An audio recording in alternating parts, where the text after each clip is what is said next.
Welcome back to the greatest city in the world, Wrestling City.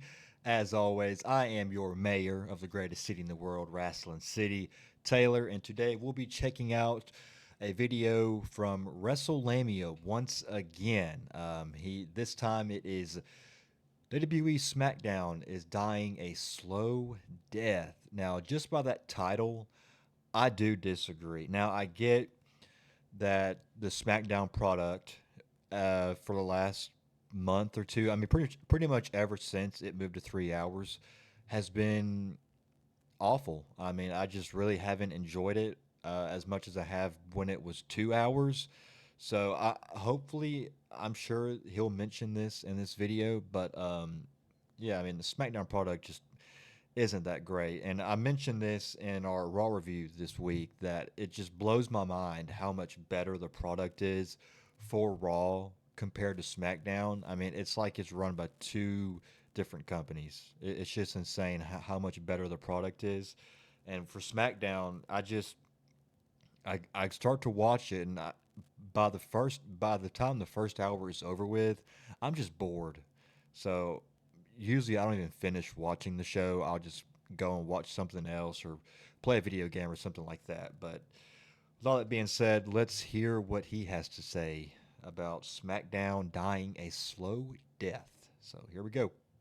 But WWE SmackDown is dying right now. But how can WWE save it? Be sure to subscribe and hit that notification bell for daily wrestling videos and follow us on Facebook for exclusive lists. Also check out our new channel, WrestleLamia XL.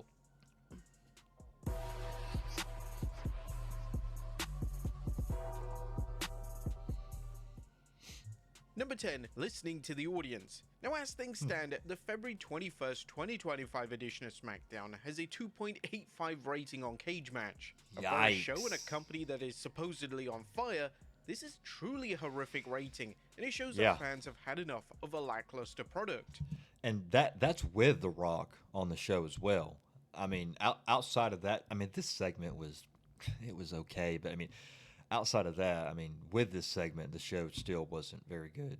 But now, it's often been claimed that Triple H has a burner social media account and likes to view what fans are saying in relation to the modern WWE product. hang 'em high. In fact, this was all but confirmed when Triple H made numerous booking decisions in 2024 that were directly linked to fan complaints on social media, specifically the X platform. Now, the first solution, and it's a simple one, WWE just needs to read the room and address the fact that the SmackDown product is struggling. Once they acknowledge this, they can move forward and realize that they aren't giving the fans the product they deserve.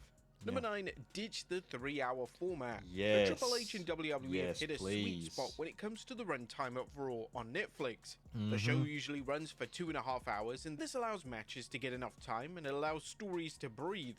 Unfortunately, the extra hour for SmackDown has had little to no benefit to the product. Yep. In theory, adding an additional hour should mean that new talent get a chance to shine, and WWE talent are allowed to have classic television matches on a weekly basis, but this isn't what's happened. The show is exhausting to sit through, and it's almost as if WWE has no idea how to present a 3-hour show, despite them producing a 3-hour Raw for almost 13 years. Yeah. But when it was first announced by Triple H that SmackDown would be a 3-hour presentation, he sounded less than enthusiastic. This was obviously an executive call that went way above the game's head, and it's evidently a decision that the game probably isn't even fond of himself. Triple H has confirmed that SmackDown will revert to 2 hours, but it's not been confirmed when this will be. The issue here is that if WWE continues to give fans a lousy 3-hour product, a lot of the fans would have alienated the blue brand by the time the show reverts to its original format. Number 8.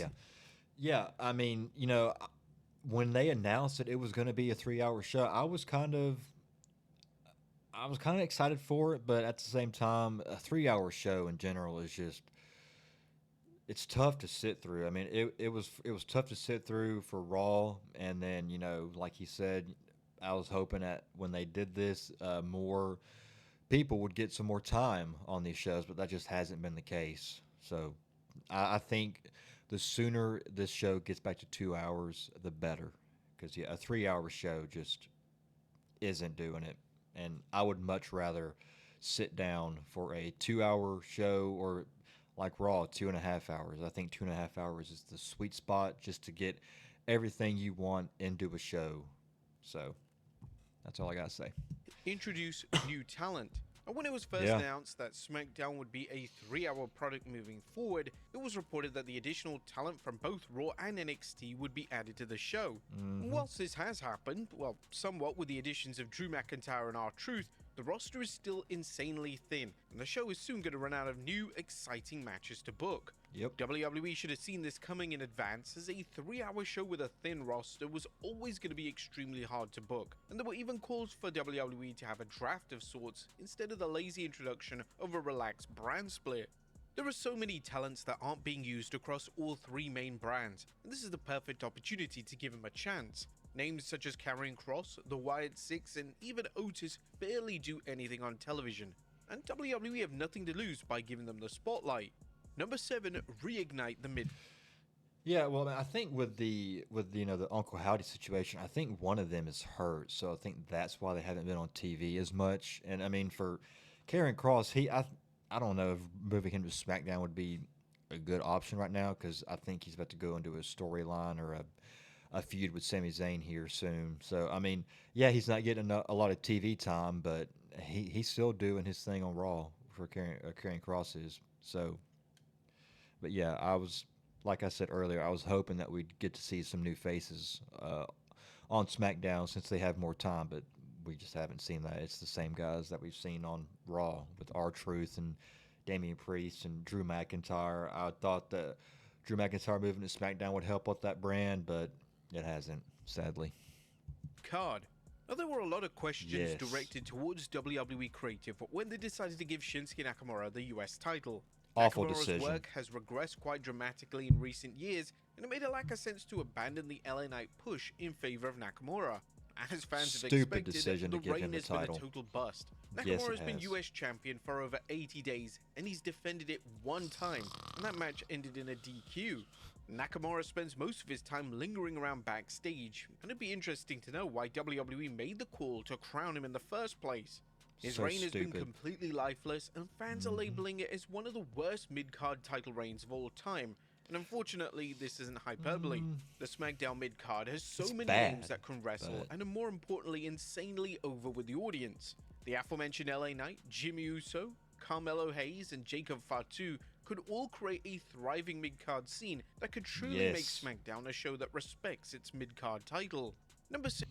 Now, by the time I'm recording this, SmackDown is tomorrow night. So hopefully, LA Knight wins back the U.S. title and gets the title back because I enjoyed him as U.S. champion a hell of a lot more than I'm enjoying Shinsuke Nakamura right now. So yeah, and I mean Nakamura. I mean his presentation is cool and all, but man, once that bell rings, it just puts me to sleep, and I just don't think he should be holding a title in the year 2025. But that's just my opinion. So 6. Let Cody wrestle. One of the complaints that's directed yeah, towards WWE that isn't exclusive to SmackDown is the fact that Triple H has reservations relating to letting his champions wrestle.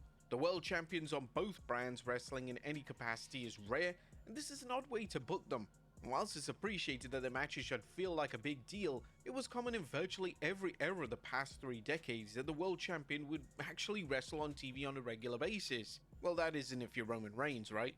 When it comes to the American Nightmare Cody Rhodes, in 2025, he's wrestled twice on the Blue brand, and both were tag team matches, which served to further other issues on the show. Rhodes wrestling could elevate other talent, and Rhodes delivering an open challenge of sorts would be a smart and exciting way to make new stars and even introduce unfamiliar talent from NXT. yeah, Now, interestingly, Triple I H guess must have so. heard this complaint when it came to the world champion Gunther, as on the final Raw before Elimination Chamber, Gunther would wrestle Akira Tozawa, and to say that the Yeah. squash match was well received would be an understatement. This is an extremely simple fix, and one that will greatly influence the reputation of the show itself. Number 5, feature the big stars. Fans on social Yes. media have taken issue with the lack of big stars on the Blue brand. Whilst the show does There's not feature very, Cody there's not Rhodes, many. who is the face of WWE, his appearances on Raw are presented considerably greater, and it's almost as if Yep. WWE are ticking a box by having their WWE champion on the show. Legendary contracted names such as Roman Reigns and Randy Orton need to be on the Blue brand. WWE managed Yes. to get complacent by years of solid booking and Man, I then miss trusting Randy Orton. untested main event. I miss Randy Orton so much. I cannot wait for him to come back. There's reports saying that he could be back as soon as this weekend. I mean, I made that prediction in our Elimination Chamber predictions, but I think SmackDown could definitely use Randy Orton on their brand right now, and Roman Reigns. I think Roman Reigns not being there is one of the big reasons too why the show isn't that great. To draw in crowds, but this could backfire in a major way. It's not been reported by any credible sources why names such as Reigns or Orton aren't on the shows at all, and even though both are off television due to kayfabe injuries, it's truly time to bring them back into the mix and make them prominent fixtures on the show. Whilst this would no doubt influence fans to tune into the show itself, the presentation and writing still has to be strong and compelling. The now infamous February 21st, 2025 edition of SmackDown featured the return of the final boss, The Rock, but even that received some criticism from fans. This criticism came from the fact that WWE are just seemingly making storylines up on the fly, and being 8 weeks away from WrestleMania, this is something that should be avoided at all costs. Number 4, Yeah. retired the Bloodline story, well, at least for now. Now there's no denying that the Bloodline storyline was a major reason as to why WWE hit a boom period a number of years ago. The segments and matches involved were excellent, and WWE firmly believed that there are a number of years left when it comes to the storyline. Unfortunately, since WrestleMania 40, the storyline has sort of fallen apart. The Bloodline vs Cody Rhodes storyline wasn't well received, and the Roman Reigns vs Solo Sikoa story came and went with a whimper. And they're now focusing on Sikoa vs Jacob Fatu story, which is fine, but it pales in comparison to the storylines that have come before the Bloodline saga. WWE are relying on prior equity and fan investment in the storyline to get the new rivalry over. While Fatu is on course to be a breakout star in WWE, some fans are questioning if a feud with Sikoa is the best way to achieve this. Maybe now it's time to relax the storyline for a period, as WWE could always revisit it in time, but for now, the storyline is undeniably stale. Number 3. Well, I don't know about that. I mean, I think once Solo Sikoa or Jacob Fatu finally turns on Solo Sikoa, it'll pick up. But I don't think they should just retire it. I think that's one of their storylines that keeps the fans invested now. So yeah, I don't think that's a good idea. Take a chance. In early February 2025, it was reported online that Road Dogg had taken over as lead writer for SmackDown. This raised instant alarm bells for fans, as Road Dogg was a head writer for SmackDown during a time when the product was, well, at an all-time low. Road Dogg was notoriously involved in the 2017 to 2018 writing of SmackDown, a time in which fans left in droves. But the problem extended beyond Road Dogg's writing, as he was prone to argue with fans on social media relating to the quality of the product, and he had an extremely odd justification for booking angles the way he did. Why is Road Dogg currently in this position? Well, surely WWE could have taken a chance on a new team of writers to breathe life into a stale product. A strong portion of fans have suggested that they use Raw and Netflix's writing team, but arguably both shows should feel different and unique, and it would be unwise to overwork the Raw team. With the SmackDown product existing in its current loathed form, they have nothing to lose by giving the book to someone new, and it'd be interesting to see if there's any backlash directed towards Road Dogg when it comes to the negative reaction to the product. Number 2. Yeah, I mean, I remember the reports came out that he was going to come back, and then everybody was talking about how he was in charge of that time that he just mentioned, and we got to remember who was really in charge at that time. Vince McMahon. He changed things.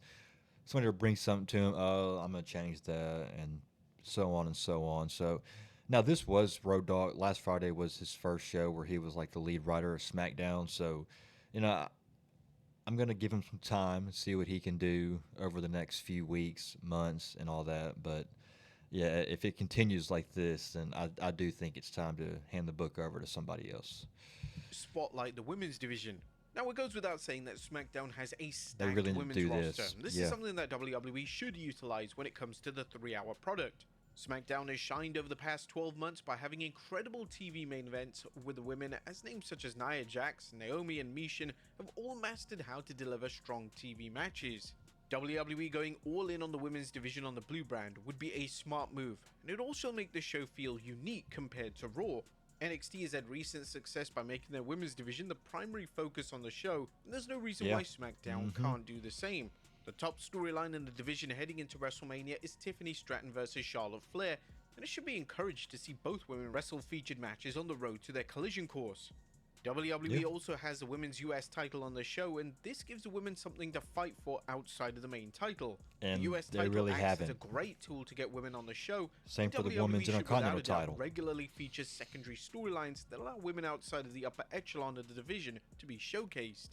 And number one, where the hell are the storylines? One of the fundamental issues Yeah. with SmackDown right now is a lack of storylines on the show. Outside of some minor issues between top names, there's not a single strong, compelling story that fans are hooked on.